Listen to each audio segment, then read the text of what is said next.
लगता। पढ़ने बैठता हूँ तो नींद आने लगती है यार। इतनी बोरिंग क्यों है पढ़ाई? ना कोई मजा है ना कुछ इंटरेस्टिंग। घंटों बैठो पढ़ते रहो। अरे यार बिना इंटरेस्ट के कोई चीज क्यों करेगा कोई? छोड़ना यार ये पढ़ाई वढ़ाई। मेरा एक सवाल है तुमसे, क्या तुम 24 घंटे घर के अंदर रह सकते हो बिना मोबाइल बिना दोस्तों के? क्या तुम रोज काम कर सकते हो बिना अपने सपनों को जिए, अपने शौक मार कर? क्या तुम बीमार होकर भी पुराने कपड़ों में बिना छुट्टी किए खुद पर ध्यान न दे करके बोरिंग काम सालों साल कर सकते हो? क्या ऐसे इंसान होते होंगे जो ऐसा करते हैं? हाँ, ऐसे लोग होते हैं। ऐसे दो लोग तुम्हारे अपने घर में हैं जिन्हें तुम मम्मी पापा कहते हो। बोरिंग से बोरिंग काम भी इंसान करता है जब वो जिम्मेदारी लेता है अपने परिवार को बेहतर जीवन देने की। महंगी चीजें नहीं खाते ताकि तुम्हारे स्कूल की फीस टाइम से जाती रहे। अपने दवाइयों के पैसे तुम्हारी किताब पर लगा देते हैं और कहते हैं बस थोड़ा सा बुखार है ठीक हो जाएगा। टिकट के पैसे, कपड़ों में खर्चा, खाने का बिल, ये सब बच जाए तो कहते हैं मुझे शौक नहीं है घूमने का, ना ही नए कपड़े पहनने का। उनकी बस एक आस है भाई, वो तुम हो।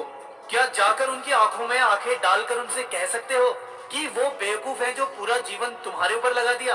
क्या तुम उनके सामने खड़े होकर बोल सकते हो मुझसे कोई उम्मीद मत रखो, मैं कुछ नहीं कर सकता? क्या तुम उनकी कुर्बानियों के बदले ये बता सकते हो उनको कि मेरा पढ़ाई में मन नहीं लगता? कभी आंसुओं की कतार बही है तुम्हारी आंखों से पढ़ते वक्त? कभी किताब के अक्षर धुंधले दिखे हैं रोने की वजह से? क्या कर रहे हो यार? ये दोगे बदले में उन्हें? पढ़ाई में मन नहीं लगता, मोबाइल बढ़िया है, कब तक चलेगा ऐसा? वो खून जला रहे हैं धूप में तुम्हारी पढ़ाई के लिए और तुम फालतू की चीजों में दिन बिता रहे हो।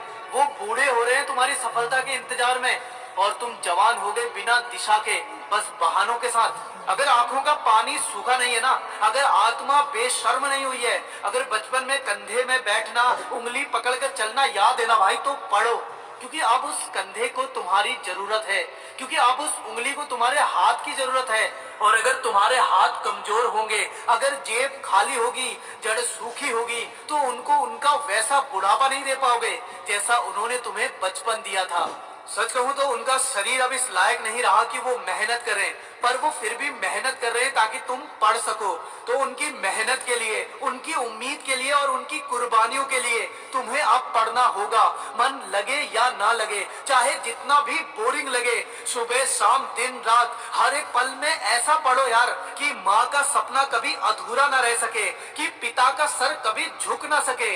इसलिए अभी पढ़ो और इतने पैशन के साथ पढ़ो कि तुम्हें देखकर हर माँ बाप कहे मेरा बेटा इसी की तरह बनना चाहिए, मेरा बेटा इसी की तरह बनना चाहिए।